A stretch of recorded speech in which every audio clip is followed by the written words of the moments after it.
أعوذ بالله من الشيطان اللعين الرجيم. بسم الله الرحمن الرحيم.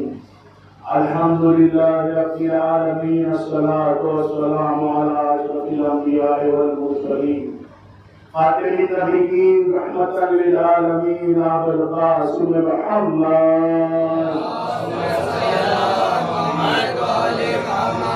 الحمد لله الذي جعلنا من المتمسكين بهداية أمير المؤمنين علي بن أبي طالب.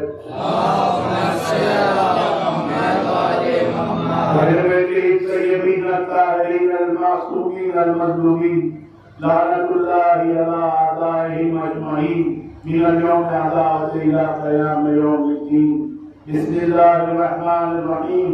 رب اشرح لي صدري ويسر لي أمري واحلل عقدة من لساني ويفقهوا قولي وفوض أمري إلى الله إن الله بصير بالعباد. أما بعد فقد قال الله سبحانه وتعالى في قرآنه الحكيم وهو أصدق الصادقين وقوله الحق. بسم الله الرحمن الرحيم. وننزل من القرآن ما هو شفاء ورحمة للمؤمنين ولا يزيد الظالمين إلا خسارا. صلوات.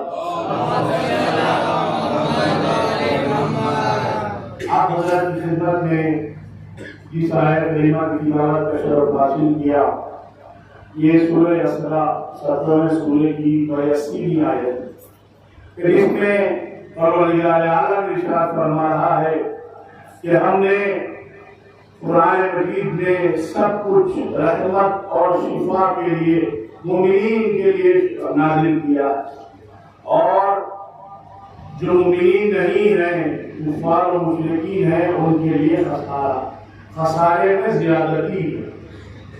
اللہ نے ہمیں دور حاضر کے مطابق آج دنیا کئی بیماریوں سے جوجھ رہی ہے۔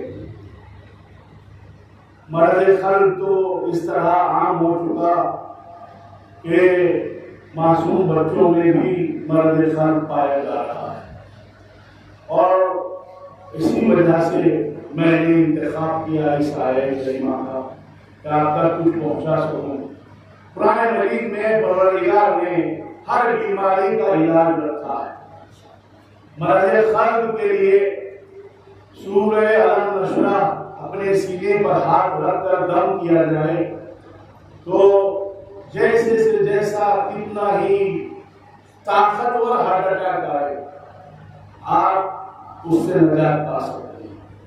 میرا اپنا آزمایا ہوا ہے، میں نے آزمایا ہے، اور شوگر کے لیے بھی، ڈائبٹیز کے لیے بھی، فالج کے لیے بھی، جملہ کے تمام امراض جو دنیا میں ہیں، ہر مرض کے لیے پروردگار نے قرآن مجید میں شفا رکھی، اور اس طرح پروردگار نے قرآن مجید میں شفا رکھی ہے، اسی طرح ہمارے ائمہ نے بھی مختلف دعائیں بتائی ہیں ہر مرض کے لیے پڑھنی۔ اور آپ یہ نہ سمجھیں کہ مرض صرف جسم کو ہوتا ہے، مرض روح کو بھی ہوتا ہے، روح بھی بیمار ہوتی ہے، اور روح کی بیماری کا اندازہ اس بات سے لگایا جا سکتا ہے کہ جب انسان کی روح بیمار ہونے لگتی ہے تو وہ نظام قدرت کے خلاف کام کرتا ہے۔ آج کے دور میں آپ دیکھ لیں کہ یہ نظام قدرت ہے کہ اللہ نے رات سونے کے لیے اور آرام کے لیے بنائی، لیکن اکثر و بیشتر معاشرہ ہمارا رات بھر جاگتا ہے اور سورج نکلنے کے وقت سوتے ہیں، تو یہ گواہی ہے مرد روح، ان کی روحیں بیمار ہیں، روح کا علاج کرنا ہے۔ جبکہ مولا کو ماننے والے مولا متقیان علی بن ابی طالب علیہ السلام کا ارشاد گرامی ہے کہ مولا نے اپنے آخری وقتوں میں کہا تھا کہ اے سورج تو گواہ ہے، کبھی علی کے عروج ہونے سے تک نہیں سوئے۔ تو جس مولا کے ماننے والے ہیں کہ جو سورج کے نکلنے سے پہلے اٹھ جاتا ہو، ان کے ماننے والے سورج نکلنے کے وقت سو جاتے ہیں، اور جب روزی کا وقت ہوتا ہے، جس وقت اللہ نے روزی تلاش کرنے کے لیے کہا ہے، اس وقت نیند میں رہتے ہیں۔ بہرحال میں اس بات کی بحث میں نہیں جاؤں گا، ابھی گفتگو ہو جائے گی، اور میں صرف آپ تک یہ پہنچانا چاہتا ہوں کہ مرض ہر ایک کو لاحق ہوا ہے۔ جسمانی مرض کے لیے رسول اکرم نے ارشاد فرمایا کہ مرض بدن کا صدقہ ہے۔ جب کوئی مرض پروردگار کی طرف سے لاحق ہوتا ہے تو وہ مرض بدن کا صدقہ ہے۔ چوتھے امام زین العابدین علیہ السلام اگر کسی کو بخار ہو جائے تو اس کا 1 رات کا بخار اس کے 1 سال کے گناہوں کا کفارہ۔ ہاں، مگر جو مرض قدرتاً لاحق ہو جائے اس کے لیے، لیکن اگر ہم بد پرہیزی کر کر مرض کو خود دعوت دے کر ایسا مرض پال لیں، اس کے لیے یہ باتیں نہیں، بلکہ پروردگار نے ہر مقام پر تقویٰ اور پرہیزگاری کی بار بار آپ سے نشاندہی بتائی ہے۔ عزیزان گرامی، رسول اکرم کا دور ہے، ایک مرتبہ رسول اللہ اپنے اصحاب کے ساتھ تشریف فرما ہے، آسمان کی طرف دیکھا اور مسکرانے لگے۔ اصحاب جو ساتھ بیٹھے تھے حیرت زدہ ہو گئے۔ ویسے تو جب بھی مولا کائنات کا ذکر ہوتا یہ لوگ حیرت زدہ ہو جاتے، جب بھی رسول کوئی بات کہتے یہ لوگ حیرت زدہ ہو جاتے، جب بھی رسول جنگ کے لیے چلنے کے لیے کہتے تو یہ لوگ کہتے ابھی سردیاں ہیں، اور جب گرمیوں میں کہتے تو کہتے گرمیاں ہیں، تو کبھی کہتے ہمیں کاشت کاٹنی ہے۔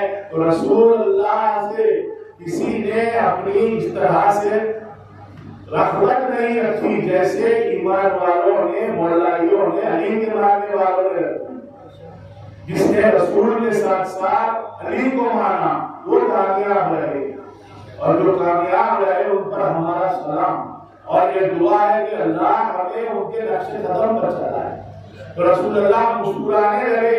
صحابیوں نے پوچھا کہ یا رسول اللہ مسکرانے کی کیا وجہ ہے؟ تو رسول اللہ نے ارشاد فرمایا کہ ابھی ابھی آسمان سے 2 فرشتے اترے تھے، ایک ایسے عبادت گزار کے گھر کہ جو روزانہ کثرت سے عبادت کیا کرتا تھا، اور آج وہ اپنے مصلی پر نہیں ہے، مرض کی وجہ سے اپنے بستر پہ ہے۔ اور جب یہ فرشتے دیکھے کہ وہ عبادت میں نہیں ہے اور اپنے بستر پہ ہے تو فرشتوں نے جا کر پروردگار سے کہا کہ پروردگار یہ ماجرا ہے کہ تیرا بندہ جو عبادت کرتا تھا آج اپنے بستر پر ہے اور تیری عبادت میں مشغول نہیں ہے۔ تو پروردگار نے کہا کہ اس کے نامہ اعمال میں اتنی ہی عبادت کا ثواب لکھو جتنا وہ صحت سے رہتے وقت کرتا۔ صلوات پڑھے محمد اور ارشاد فرمایا مریض کی جا کر قسمہ پوشی کرنا، عیادت کرنا بہت بڑا ثواب۔ جب آپ گھر سے نکلتے ہیں اس نیت سے کہ کسی مریض کی عیادت کریں تو پروردگار کئی فرشتوں کو آپ کے ہمراہ کر دیتا ہے، اور آپ جب تک مریض کے پاس پہنچ کر اس کی عیادت کر کے گھر واپس نہیں آتے فرشتے استغفار کرتے رہتے۔ گرامی، اور کیا کہنے ان ہستیوں کے کہ جس کے توسل سے پروردگار ہر مرض کو شفا دیتا۔ علی اکبر علیہ السلام ششماہ کربلا کا جس کے صدقے اور طفیل میں اولاد دیتا ہے۔ باب الموائد کے صدقے میں کئی حاجتیں بڑھاتی ہیں۔ پروردگار اپنے بندوں کو بخشنے کے لیے، عطا کرنے کے لیے اس کے دروازے کھلے، مانگنے کا سلیقہ چاہیے، یہ دعا کرنی چاہیے کہ پروردگار کی بارگاہ میں کہ ہمیں اس سے طلب کرنے کا سلیقہ آ جائے۔ طلب کرنے کا سلیقہ بھی ہمارے ائمہ نے بتایا۔